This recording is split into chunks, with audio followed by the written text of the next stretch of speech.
Hello friends, welcome back to your own channel beginners point. और मैं हूँ श्रुति आपके साथ और हम देख रहे हैं क्लास 9th डेमोक्रेटिक पॉलिटिक्स का चैप्टर 3 जिसका नाम है इलेक्टोरल पॉलिटिक्स।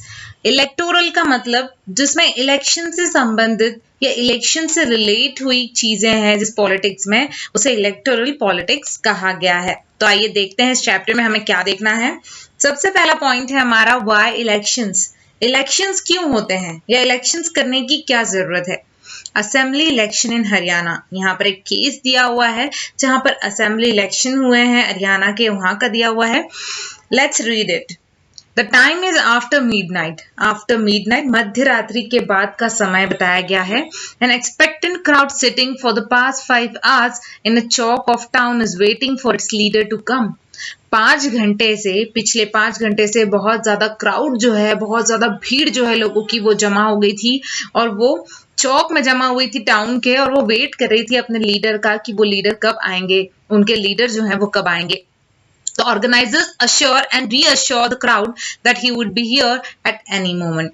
और जो ऑर्गेनाइजर्स थे वहां, वो सब क्राउड को संभालने वाले, और वो लीडर आने वाला है तो उसकी जो तैयारियां करने वाले, वो सारे के सारे जो ऑर्गेनाइजर्स थे वो लोगों को अश्योर कर रहे थे, उन्हें बता रहे थे कि यहाँ पर उनके जो लीडर है वो किसी भी वक्त आ सकते हैं।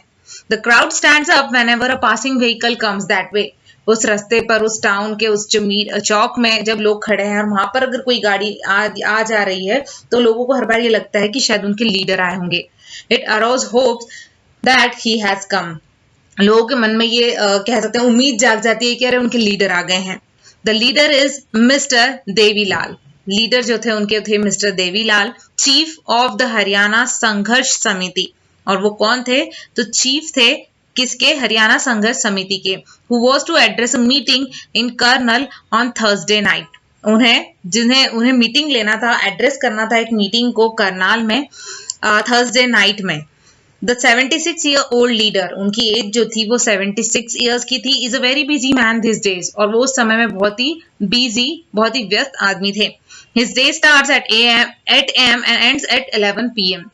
उनका जो दिन था वो 8 बजे सुबह शुरू होकर रात को 11 बजे खत्म होता था। पूरा दिन वो बहुत ही व्यस्त रहते थे। He had already address 9 election meeting since morning. वो जिस वक्त वहां आने वाले थे, मध्य रात्रि की बात जो चल रही है, तो उस दिन पूरा दिन उन्होंने 11 मीटिंग्स ऑलरेडी एड्रेस किए थे। 9 इलेक्शन को लेकर मीटिंग्स उन्होंने 9 जगह पर की थी। Been constantly addressing public meetings for past 23 months and preparing for these elections। और ये जो आने वाले इलेक्शंस है उनके लिए, उस इलेक्शंस के लिए वो मीटिंग ले रहे थे, लोगों से मिलना एंड मीटिंग वो पिछले 23 महीनों से कर रहे थे। मतलब नियर अबाउट 2 years से वो इस चीज के लिए प्रिपेयर थे या प्रिपेयर हो रहे थे, लोगों को कर रहे थे। This newspaper report is about the state assembly election in Haryana in 1987। 1987 में जो स्टेट असेंबली इलेक्शंस होने वाले थे हरियाणा में, उसको लेकर ये न्यूज़पेपर की रिपोर्ट जो आपने ऊपर देखी इस तरह से थी।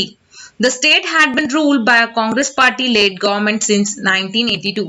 उस समय में वहां का जो स्टेट था वो कांग्रेस पार्टी रूल कर रही थी, या उस पर कांग्रेस पार्टी का राज था, जो 1982 से ही उस जो कांग्रेस पार्टी थी वो वहां के स्टेट को चला रही थी, गवर्न कर रही थी। Chaudhary Devi Lal then an opposition leader. Chaudhary Devi Lal जो थे वो अपोजिशन पार्टी में थे, मतलब जो नेक्स्ट पार्टी है, अपोजिट पार्टी जो गवर्न कर रही है या जिसके हाथ में अभी है राज, उसके नहीं, अपोजिट पार्टी से थे। लेड अ मूवमेंट कॉल्ड न्याय युद्ध। और उन्होंने एक नया मूवमेंट शुरू किया था न्याय युद्ध का, स्ट्रगल फॉर जस्टिस, न्याय के लिए स्ट्रगल करना। And form a new party, और उन्होंने एक नई पार्टी अपनी बनाई थी, लोक दल नाम से। His party joined other opposition parties to form a front against the Congress in the election। और उनकी जो पार्टी थी, उन्होंने छोटी छोटी अदर अपोजिशन पार्टीज जो थी उन्हें अपने साथ में जोड़ लिया था, ताकि वो कांग्रेस के अगेंस्ट में खड़े हो सके इलेक्शंस में। In the election campaign, election का जब कैंपेन चला, Devilal said that if his party won the election, Devilal ने क्या कहा कि अगर उनकी पार्टी जो है वो इलेक्शन जीत जाएगी, then his government would waive the loans of farmers and small businessman. तो अगर उनके राज में आया या वो इलेक्शंस जीत गए तो वो लोगों की जो लोन्स है, फार्मर्स के जो लोन्स है, उन्हें वीव कर देंगे। और दूसरा कि स्मॉल बिजनेसमैन जो थे उनके भी कह सकते हैं लोन्स को वो वीव करने वाले थे। तो यहाँ पर जो है कि ऑब्वियसली हर जो पार्टी होती है वो यही सोचती है कि वो सामने वाले को इस तरह से कहे और इस तरह से उनको अगर माफ कर दे कि उनके लोन्स को एंड ऑल बाकी चीजों को,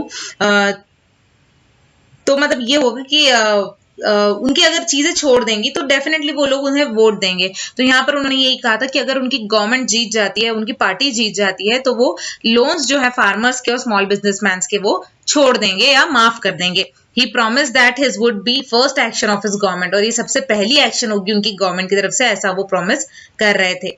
The people were unhappy with the existing government. Peoples जो थे उस समय में कांग्रेस पार्टी से बिल्कुल भी खुश नहीं थे, बिल्कुल भी सेटिस्फाइड नहीं थे। They were also attracted by Devilal promise, और वो लोग देवीलाल की तरफ अट्रैक्ट भी हो रहे थे, जो अपोजिशन पार्टी में खड़े थे उनकी तरफ अट्रैक्ट हो रहे थे। So when elections were held, तो जब इलेक्शंस हुए, they voted overwhelmingly in favour of Lok Dal and its allies, और इसीलिए जो कि लोग जो थे वो उस समय की पार्टी कांग्रेस पार्टी से सेटिस्फाइड नहीं थे, और उनके जो प्रॉमिस थे अपोजिशन पार्टी में जो देवीलाल थे उनके प्रॉमिसेस को सुनकर उन्हें बहुत ज्यादा कह सकते हैं लालच आ गई, और उन्होंने वही किया कि इलेक्शंस के टाइम पे बहुत ज्यादा वोट उन्हें मिले या फेवर में मिले, लोक दल के फेवर में, मतलब देवीलाल ने जो पार्टी बनाई थी उसके फेवर में उन्हें वोट बहुत सारे मिले। Lok Dal and its partner won 76 out of 90 seats. Total 90 seats में से 76 सीट जो थी वो लोक दल को मिली और उनके पार्टनर्स को मिली। इन स्टेट असेंबली में Lokdal alone von 60 seats and दस had a clear majority in the assembly, और असेंबली में 60 सीट्स तो सिर्फ लोक दल की ही थी। तो ये था कि मेजॉरिटी पार्ट जो था वो असेंबली में लोक दल का था। तो Congress could win only 5 seats, और कांग्रेस को सिर्फ 5 ही सीट्स मिली थी। Once the election results were announced, the sitting chief minister resigned. और जैसे इलेक्शन के रिजल्ट अनाउंस किए गए तो उस समय जो चीफ मिनिस्टर थे उन्होंने रिजाइन कर दिया। The newly elected member of legislative assembly of Lokdal choose Devilal as the leader, और जो न्यूली इलेक्टेड, जो उस समय में लोगों ने इलेक्ट किया था, जो पार्टी जीती थी, तो वो जो असेंबली थी, न्यूली इलेक्टेड मेंबर्स जो थे लेजिस्लेटिव असेंबली के, मतलब एमएलएस जो थे लोकदल के, उन्होंने देवीलाल को अपने लीडर के रूप में चुना। The governor invited Devilal to be new chief minister. Governor जो थे उन्होंने देवीलाल को न्यू चीफ मिनिस्टर का पदवी जो है वो दिया। 3 days after the election results were declared, 3 दिन बाद जब इलेक्शन के रिजल्ट जब डिक्लेयर हुए, he became the chief minister. वो चीफ मिनिस्टर बन गए।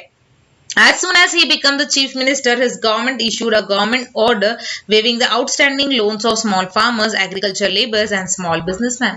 और जैसे ही वो चीफ मिनिस्टर की पोजीशन पर आए, उन्होंने गवर्नमेंट को कहा कि वो सारे के सारे जो आउटस्टैंडिंग है, जो बचे कुचे लोन की किश्तें हैं फार्मर्स की और स्मॉल बिजनेसमैन की और एग्रीकल्चर लेबर्स की, वो सारी माफ कर दी जाए। His party ruled the state for 4 years. उनकी पार्टी ने 4 साल तक राज किया, रूल किया। The next elections were held in 1991. 1991 में अगले इलेक्शंस हुए, but this time his party did not win popular support. लेकिन इस समय उनकी पार्टी को उतना सपोर्ट लोगों का नहीं मिला। The Congress won the election and formed the government. Again Congress जो थी उन्होंने इलेक्शंस जीते और उनकी गवर्नमेंट बनी। Why do we need elections? तो इलेक्शंस की जरूरत क्यों पड़ती है? Election takes place regularly in any democracy. कहीं भी डेमोक्रेसी का मतलब ये है कि यहाँ पर आप अपने राजा को, अपने रूलर को खुद चुनते हैं, उसे इलेक्शंस होना जरूरी है, जिसमें इलेक्शंस के थ्रू, वोटिंग्स के थ्रू होता है ये सब। तो इलेक्शंस जो है रेगुलरली होते हैं डेमोक्रेटिक कंट्रीज में। There are more than 100 countries in the world in which elections takes place to choose people's representative. और हमारे ऑल ओवर द वर्ल्ड देखें तो 100 कंट्रीज जो हैं, मतलब 100 कंट्रीज से ज्यादा कंट्रीज जो हैं वो इलेक्शंस लेती हैं अपने रिप्रेजेंटेटिव को चुनने के लिए। We also read these elections are held in many countries that are not democratic. और हम लोग ये भी हमने सुना है कि बहुत सी कंट्रीज जहाँ पर डेमोक्रेसी नहीं है, डेमोक्रेटिक कंट्री नहीं है, लेकिन वहां भी उनके रूलर को चुनने के लिए इलेक्शंस लिए जाते हैं। But why do we need elections? लेकिन हमें इलेक्शंस की जरूरत क्यों है? Let us try to imagine a democracy without election. अब अगर हम इमेजिन करें कि कोई डेमोक्रेटिक कंट्री है जहां पर इलेक्शंस नहीं होते, तो क्या होगा? A rule of the people is possible without any election if all the people can sit together every day and take all the decision. मतलब कोई भी रूल जो है पीपल का, ये तब पॉसिबल हो सकता है मतलब इलेक्शंस ना हो तो, अगर वो सारे के सारे लोग एक साथ बैठते हो हर दिन और सारे डिसीजंस को मिलकर लेते हो। पर क्या ये चीज पॉसिबल है हर जगह पर कि सभी लोग साथ में बैठ जाएं और सारे डिसीजंस को साथ में लें? ये चीज पॉसिबल नहीं है। But as we have already seen in chapter 1, जैसे हमने चैप्टर 1 में देखा था, this is not possible in any large community. बड़े लार्ज कम्युनिटी में ये चीज पॉसिबल नहीं है। Nor it is possible for everyone to have the time and knowledge of take decision and all the matter. और फिर दूसरी बात की समय की भी बात है कि अगर सभी को सेम समय मिलना चाहिए, नॉलेज होना चाहिए उस पर्टिकुलर चीज का जिसका डिसीजन आपको लेना है, तो इसीलिए ये चीजें पॉसिबल नहीं है। Therefore, in most democracies people rule through their representatives, और इसीलिए सभी या मोस्ट ऑफ द डेमोक्रेसीज में पीपल्स जो है अपने रिप्रेजेंटेटिव्स के थ्रू ही रूल करते हैं। It is a democratic way of selecting representative without election. ये एक मतलब ये कोई डेमोक्रेटिक वे होगा कि आप अपने रिप्रेजेंटेटिव को सिलेक्ट कर रहे हो लेकिन इलेक्शंस के बिना। Let us think of a place where representatives are selected on the basis of age and experience. अब अगर हम ऐसी चीज देखें कि जहां पर रिप्रेजेंटेटिव जो चुने तो जा रहे हैं लेकिन इलेक्शंस के थ्रू नहीं, उनकी एज और एक्सपीरियंस को लेकर, मतलब हाँ ये बंदे की एज भी अच्छी है काफी और इससे अच्छा एक्सपीरियंस भी है तो इसे हम खड़ा कर देते हैं, इसे हमने चुन लिया है अपने रिप्रेजेंटेटिव के रूप में। ऐसा हम नहीं कर सकते। और a place where they are chosen on the basis of education and knowledge. और फिर ऐसी जगह की बात करते हैं कि जहाँ रिप्रेजेंटेटिव चुन तो रहे हैं लेकिन किसके बेस पे? तो उनके नॉलेज और उनके एजुकेशन के बेस पे कि भैया ये बहुत पढ़ा लिखा है तो चलो इसको हम चुन लेते हैं। ऐसा अगर हो तो there could be some difficulty in deciding on who is more experienced and knowledgeable, और इसके लिए बहुत ही डिफिकल्टी आएगी, बहुत ही प्रॉब्लम्स आएंगी ये डिसाइड करने के लिए कि कौन ज्यादा एक्सपीरियंस्ड है या कौन ज्यादा नॉलेजेबल है। बट लेट अस से the people can resolve this difficulties. लेकिन हम कह सकते हैं कि लोग जो है वो इस डिफिकल्टीज को रिजॉल्व कर सकते हैं। Clearly such a place does not require election. और ऐसी जगहों पर जहां पर लोग जो है वो रिजॉल्व कर सकते हैं ऐसी डिफिकल्टीज को, तो वहां पर इलेक्शंस की जरूरत नहीं है। But can we call this place a democracy? लेकिन क्या हम ऐसी जगह को डेमोक्रेसी कह सकते हैं? नहीं। डेमोक्रेसी का मतलब ही है जहां पर सभी लोगों को इक्वल राइट हो अपना रिप्रेजेंटेटिव चुनने का। अगर आप इस तरह की चीजें लेंगे कि कोई ज्यादा नॉलेजेबल है, ज्यादा एजुकेटेड है, तो इसमें सभी की सहमति नहीं आएगी। हर कोई इस चीज के लिए मान्य नहीं करेगा। अगर आप कहें कि ये बंदे को बहुत नॉलेज है और मैं कहूं कि ये बंदे को बहुत नॉलेज है, तो आप किस तरह से चुनेंगे कि किसको ज्यादा नॉलेज है? तो वहां पर फेयर डिसीजन नहीं हो पाएगा। How do we find out if people like their representative और नॉट? हम ये कैसे जानेंगे कि क्या लोग सच में सभी लोग अपने रिप्रेजेंटेटिव को पसंद कर रहे हैं? मतलब अगर आप ये कहते हैं कि ये जो बंदा है बहुत ही नॉलेजेबल है, बहुत ही एजुकेटेड है, तो इसे रिप्रेजेंटेटिव बना दो, तो क्या आपकी बात के लिए सभी लोग सहमत रहेंगे या सब लोग ये मानते होंगे? ये चीज बहुत ही मुश्किल है। How do we ensure that this representative rule as per the wishes of the people? आप ये कैसे सोच सकते हैं कि वो आदमी एजुकेटेड है तो वो आपकी भलाई के लिए या आपके काम के लिए काम करेगा? या आप ऐसा इंश्योर कैसे कर सकते हैं कि जो आपकी विशेस है, जो आपकी नीड्स है, आपकी डिमांड्स है, उसको वो बंदा पूरा कर सकता है? How to make sure that those who the people don't like do not remain their representative? आपको ऐसा कैसे लगता है कि जो लोग अपने रिप्रेजेंटेटिव को पसंद नहीं कर रहे हैं वो उसे उस तरह से रखेंगे या फिर उसे रहने देंगे एक रूल करने वाले की पोजीशन पे? This requires a mechanism by which people can choose their representative at regular interval and change them if they wish to do so. और ये चीज को अवॉइड करने के लिए ही हमारे इलेक्शंस को रखा गया है, जिसमें आप अपने रिप्रेजेंटेटिव को चुन सकते हो एक पर्टिकुलर टाइम ऑफ इंटरवल के लिए, और उसके बाद में अगर आपको लगता है कि ये बंदे को ही रखना है कंटिन्यू तो आप उसे रख सकते हो, और अगर आपको लगता है कि इसकी पोजीशन चेंज होनी चाहिए या इसकी जगह पे कोई और आना चाहिए तो आप वो भी कर सकते हो। और ये चीजें सिर्फ इलेक्शंस के थ्रू होती हैं और इस मैकेनिज्म को इसीलिए इलेक्शन कहा गया है। Therefore, elections are considered essential in our times for any representative democracy. और इसीलिए इलेक्शंस को बहुत ही ज्यादा essential या important माना गया है हमारी डेमोक्रेसी में। In an election, the voters make many choices. Elections में वोटर्स को बहुत सारी choices होती है। आप वोट करने जा रहे हैं तो वहां सिर्फ एक ही नाम या दो ही नाम नहीं होते, बहुत सारे नाम होते हैं और आपको अपना रिप्रेजेंटेटिव चुनने का पूरा हक होता है। They can choose who will make law for them. आप जिसे आपको लगता है कि वो आपके लिए अच्छा लॉ बना सकता है, आपके डिमांड्स और नीड्स को पूरा कर सकता है, आप उसे वोट दे सकते हैं। They can choose who will form the government and take major decisions. आपको पूरा हक होता है कि आप उसे चुने जो मेजर डिसीजंस ले सके और जो अपनी गवर्नमेंट बना सके। They can choose the party whose policies will guide the government and law making. वो ऐसे इंसान को चुन सकते हैं जो पॉलिसीज बना सके, जो गाइड कर सके गवर्नमेंट को और लॉज भी बना सके।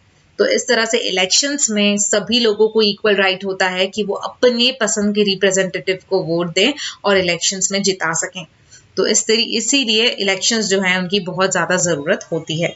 तो दोस्तों यहाँ तक हमारा ये चैप्टर कंप्लीट होता है। फर्दर टॉपिक जो है हम अपने अगले वीडियो में कवर करेंगे। आई होप कि आपको मेरा ये वीडियो पसंद आया होगा, और अगर आपको मेरा ये वीडियो पसंद आया है तो प्लीज़ मेरे चैनल को सब्सक्राइब करें, वीडियो को लाइक करना ना भूलें। Thank you so much. Thanks a lot.